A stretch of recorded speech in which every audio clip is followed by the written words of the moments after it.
What's up, everybody? 34 here, and this is a one-card reading. The Shadow, self-empowerment and ambition. For me, it usually comes up reversed and just represents my shadow work that I have to do.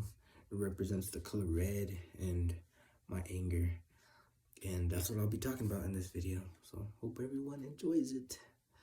All right. And I wrote about it here, so I'll be reading that. Okay. So it represents my anger, that dark and deep hole in my heart that feels like it has no end to it. That's what it means to me. But one day in my life, I decided to toss red away. It used to be my favorite color when I was growing up, but that was only because I was consumed with anger and I let it show and I let it control me. I'd give in to that anger and I'd lash out with death towards the ones that I love. And that's how bad it used to be. Then that day of tossing red away came, and I let myself be in blue. And now that's my favorite color, my true color. But at this time, how can I expect to be my true self, my true blue, if that tossing of red away was actually my shadow self that cannot be tossed away? I may think that I tossed it out, but when the light shines, I'll see my shadow self always lurking right behind me. So it's time, instead of tossing it aside, I face my red head on, dive deep into my tainted heart, and I pull all this heaviness, all this loneliness, sadness, and anger out that's been holding me back, so I can now move forward in a lighter and more powerful way. And this is why I'll be my red, instead of it letting it be me.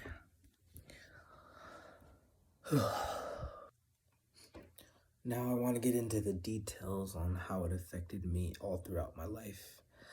How that anger dwelling inside me manifested into my reality. And one way, I mentioned earlier how I would lash out in death towards the ones that I love.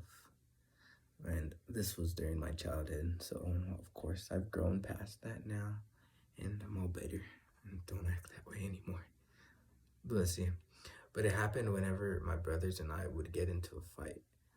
Like one of my younger brothers, who would always want to fight me when we were younger, he would never quit. No matter how much I beat him up. So one day I snapped, and he was on the chair, and then I saw a chair, and he was on the ground still. I don't know, so I turned towards that chair and turned my back towards him. And then I tell him, "You're going to die now." And I pick up the chair and I just toss it over my head. And the leg hits him right here in the eye. And it just was pretty bad, like a big swell in his eye. He could have went blind. So doing that had a pretty big effect on me. Yeah. So that was it. I regretted that. That was probably one of my biggest no-nos in life.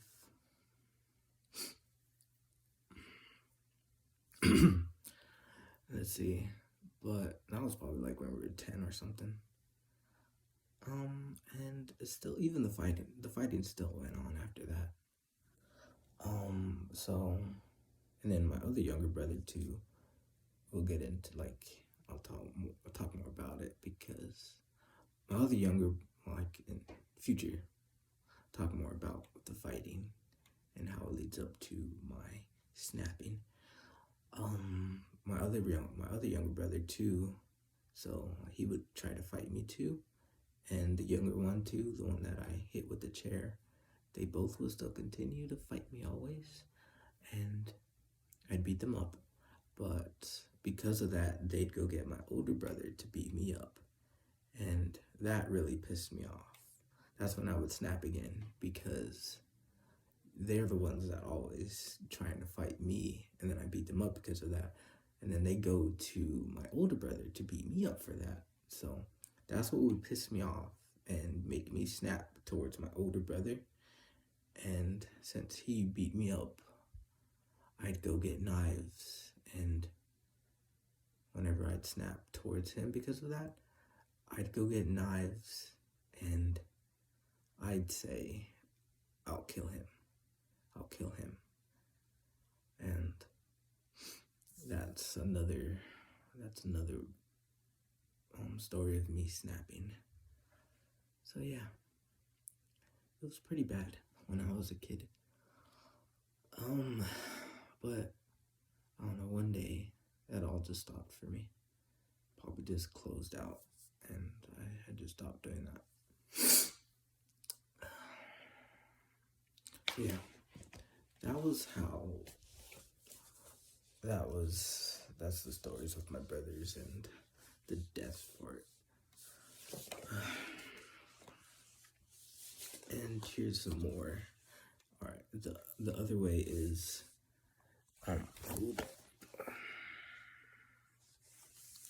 let's see. It created my loneliness, which then I dived deep into video games, TV shows, and anime.